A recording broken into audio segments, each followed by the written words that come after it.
दोस्तों आदाब, मेरा नाम सलीम आज़ाद है और आप देख रहे हैं यूट्यूब चैनल ग्लोबल बाउंड्री।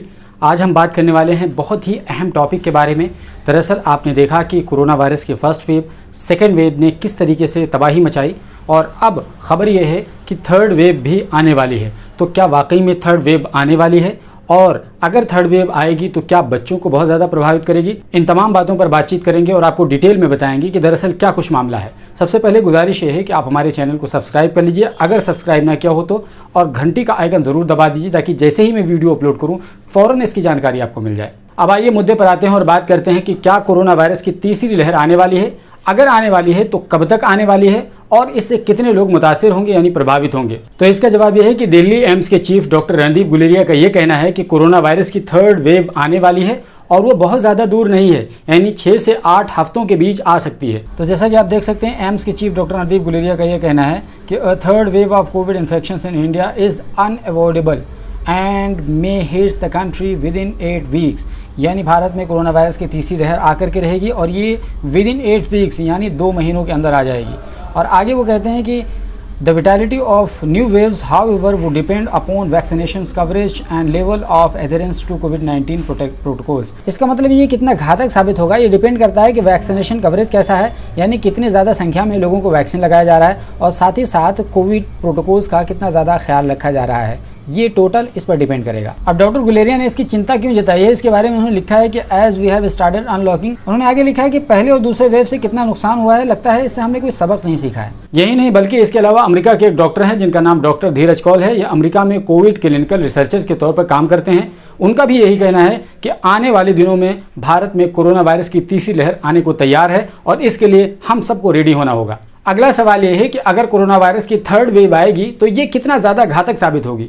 तो इसके जवाब में डॉक्टर कौल ये कहते हैं कि अगर ये नेचुरल है, यानी जिस तरीके से थ्योरी आई थी कि ये पहले चमगादड़ में, उसके बाद में पेंगुइन में, उसके बाद में फिर ह्यूमन बॉडी में आया था, अगर इसी तरीके का ये नेचुरल वायरस है कोरोना वायरस, तो ये मान के चलिए कि इसकी ज़्यादा एफिकेसी नहीं होगी, यानी बहुत ज़्यादा इफेक्ट नहीं करेगा। लेकिन अगर ये मैन अल्टर्ड है, यानी इंसानों द्वारा लैब में तैयार किया गया है, तो ये उनके मुताबिक दूसरी लहर से ज़्यादा खतरनाक होगा। दरअसल कोविड क्लिनिकल रिसर्चर डॉक्टर धीरज कौल के मुताबिक अगर ये नेचुरल अकरिंग है तो ये बहुत ज़्यादा असर नहीं करेगी तीसरी लहर में। उसका एक एग्जाम्पल देते हुए उन्होंने हवाला दिया कि 1918 में जब स्पेनिश फ्लू आया था तो पहली लहर में 100% के एक्यूरेसी के साथ लोग मुतासिर हुए थे, लेकिन दूसरी लहर में 500% बढ़ गया था। लेकिन तीसरी लहर में जब आई थी तो वो 250% आ गया था। यानी चूंकि वो नेचुरल मामला था इसलिए पहले में 100, दूसरे में 500, तीसरे में 250, यानी आधा रह गया था।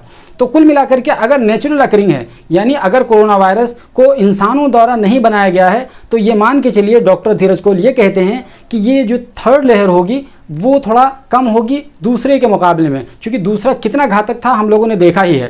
तो थर्ड लहर से हमको ज़्यादा चिंता करने की ज़रूरत नहीं है। यहाँ पर एक सवाल ये भी है कि क्या अब जबकि वैक्सीनेशन ड्राइव तेज़ हो रहा है और बहुत सारे लोग कोरोना से पहले ही प्रभावित हो चुके हैं, उनके अंदर नेचुरली एंटीबॉडी तैयार हो चुकी है उनकी बॉडी में, और इस तरीके से वैक्सीनेशन के ज़रिए से बहुत सारे लोगों के अंदर एंटीबॉडी तैयार हो चुकी होगी, तो क्या हम हर्ड इम्यूनिटी की तरफ नहीं बढ़ पाए हैं, यानी हमारे अंदर हर्ड इम्यूनिटी डेवलप नहीं हो पाई है? तो इसके जवाब में WHO का ये मानना है कि 60 से 70% के बीच में अगर लोगों के एंटीबॉडी बनके तैयार हो गई है तो उसको हर्ड इम्यूनिटी माना जाएगा, और अगर इससे कम है तो हर्ड इम्यूनिटी नहीं माना जाएगा, और अगर इससे कम है तो ये मान के चलिए कि थर्ड वेव जो होगी वो लोगों को प्रभावित करेगी। अब आइए देखते हैं कि दरअसल इंडिया में कितने लोगों के अंदर एंटीबॉडी बनकर के तैयार हो गई है, चाहे वो वैक्सीन के जरिए से या नेचुरल प्रभावित होकर के। तो अगर वैक्सीनेशन के जरिए एंटीबॉडी पाने वाले या नेचुरल प्रभावित होकर एंटीबॉडी हासिल करने वाले इन तमाम लोगों का आंकड़ा देखा जाए तो ऑलमोस्ट 40% के करीब लोगों के अंदर एंटीबॉडी बनकर के तैयार हो चुकी है। हालांकि ज़रूरत इस बात की है कि 60 से 70% के बीच में लोगों के अंदर एंटीबॉडी बनकर के तैयार हो,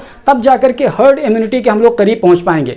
और अगर उससे कम है तो हमको तीसरी लहर के लिए तैयार रहना होगा और उससे जूझने के लिए भी तैयार रहना होगा। तो कुल मिलाकर अगर हम ये कहें कि हमारी सोसाइटी में अब तक सिर्फ 40% के करीब लोगों के अंदर एंटीबॉडी बनकर के तैयार हुई है, तो हमारे लिए अभी भी एक खतरा है थर्ड वेव की सूरत में, क्योंकि थर्ड वेव जब आएगी तो उन तमाम 60% लोगों को टारगेट करेगी जिन लोगों के अंदर एंटीबॉडी बनकर के तैयार नहीं हुई है, और वो लोग दोबारा से दूसरों को प्रभावित करेंगे। तो इस तरीके से कह सकते हैं कि कई तरह की कॉम्प्लिकेशंस पैदा होंगे। और जिस तरीके से ये वायरस लगातार म्यूटेट कर रहा है, यानी वेरिएंट्स पे वेरिएंट्स आते जा रहे हैं, अभी हाल ही में आपने डेल्टा प्लस वेरिएंट सुना होगा, तो इस तरह आने वाला ये थर्ड वेव है तो हमारे लिए खतरे की घंटी जरूर है। अगर ये नेचुरल अकरिंग नहीं है तो, और अगर नेचुरल अकरिंग है तो ज़्यादा वरी होने की बात नहीं है। अगला सवाल यह है कि क्या कोविड वैक्सीन के दोनों डोज लेने वाले को कोरोना वायरस दोबारा से हो सकता है?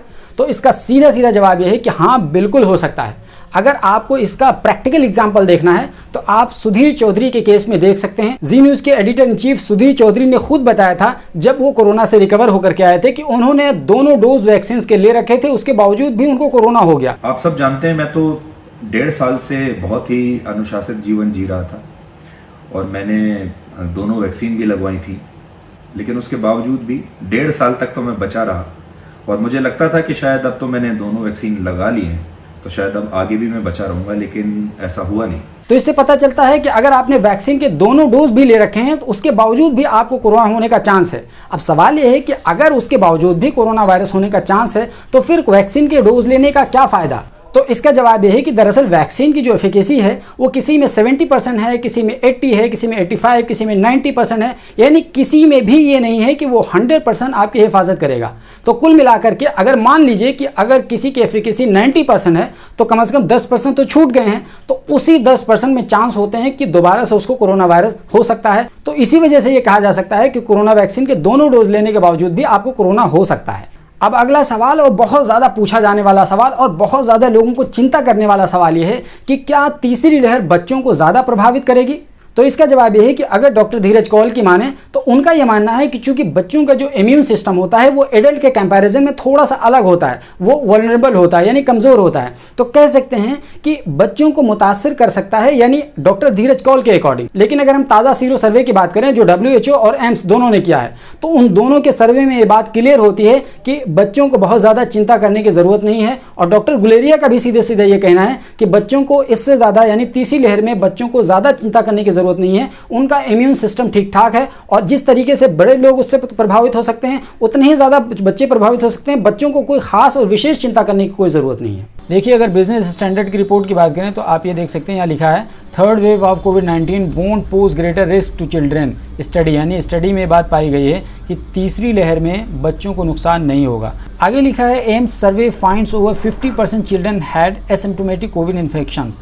आगे देखिए, इस पैराग्राफ में साफ साफ लिखा है, जो आप देख सकते हैं कि एम्स का सीरो सर्वे है, उसमें लिखा है कि it is highly unlikely that any future waves of कोविड-19 by the prevailing variants of corona virus will disproportionately affected children aged 2 years are older, यानी इसमें किसी तरीके से बच्चों को नुकसान नहीं होगा। ये एम्स के सीरो सर्वे का एक पैराग्राफ दिखाता है। इसके अलावा आगे देखेंगे तो एम्स ने जो डाटा कलेक्ट किया था वो कब से कब तक का डाटा था, ये आप देखिए कि मार्च 15 से लेकर के यानी 15 मार्च से लेकर के 10 जून 2021 तक का डाटा है ना। और उसमें कितने लोगों का सैंपल लिया गया था, ये इसमें 4509 लोग पार्टिसिपेट किए थे, जिसमें से 700 लोग जो थे वो 18 साल से कम उम्र के थे यानी बच्चे थे, और उसके अलावा 3809 लोग जो थे वो 18 साल से ऊपर के लोग थे। इसको और अगर अच्छे से आप समझना चाहें तो वीडियो को पॉज करके इस ग्राफ के माध्यम से अच्छे से समझ सकते हैं।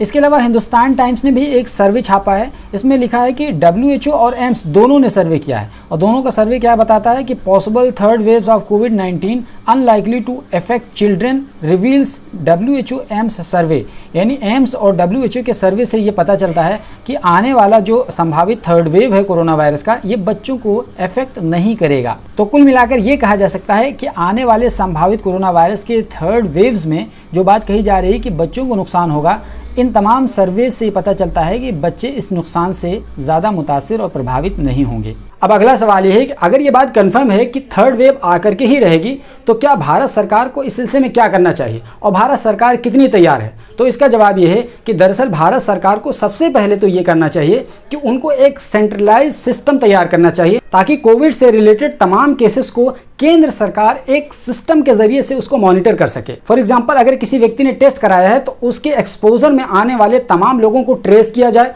अगर उसकी रिपोर्ट पॉजिटिव आ जाती है तो फिर इन तमाम लोगों को जो भी उसके कॉन्टैक्ट में आए हैं उनको भी टेस्ट कराने के लिए बाध्य किया जाए। इसके अलावा यह भी देखा जाए कि हॉस्पिटल्स में कितने बेड हैं, हॉस्पिटल्स में कितने बेड फ्री हैं, कितने बेड एंगेज हैं, ICU में कितने बेड हैं, कितने बेड कोविड के लिए हैं, कितने बेड नॉन कोविड के लिए हैं, कितने फ्री हैं, कितने एंगेज हैं, उन तमाम चीज़ों पर एक सिस्टमेटिक तरीके से नज़र रखी जाए। इसके अलावा जीनोम सीक्वेंसिंग की जाए, जीनोम सीक्वेंसिंग पहले 1% हो रहा था, अब 10% के करीब हो रहा है। तो कहा जा सकता है कि भारत सरकार ने इस मामले में थोड़ा सा अच्छा किया है, तभी तो ये क्लियर हो पा रहा है कि डेल्टा वेरिएंट के जो केसेस आए हैं वो लगभग 10% है। इसके अलावा दवाओं पर कड़ी नजर रखी जाए कि कोई दवाओं की कालाबाजारी ना कर सके। ये सेंट्रल गवर्नमेंट की जिम्मेदारी होती है कि वो सिस्टमेटिक तरीके से मॉनिटर करे कि दवाओं की कालाबाजारी कैसे की जा सकती है और कैसे की जा रही है और कौन लोग कर रहे हैं, उनको ट्रेस किया जाए और उनको दंडित किया जाए। क्योंकि सेकंड वेव में आपने देखा कि दवाओं की कीमतें 20 गुना 50 गुना ज़्यादा बढ़ गई थी और सिलेंडर के मामले में तो मेरे ख्याल से कि 200-300 गुना ज़्यादा कीमत बढ़ गई थी।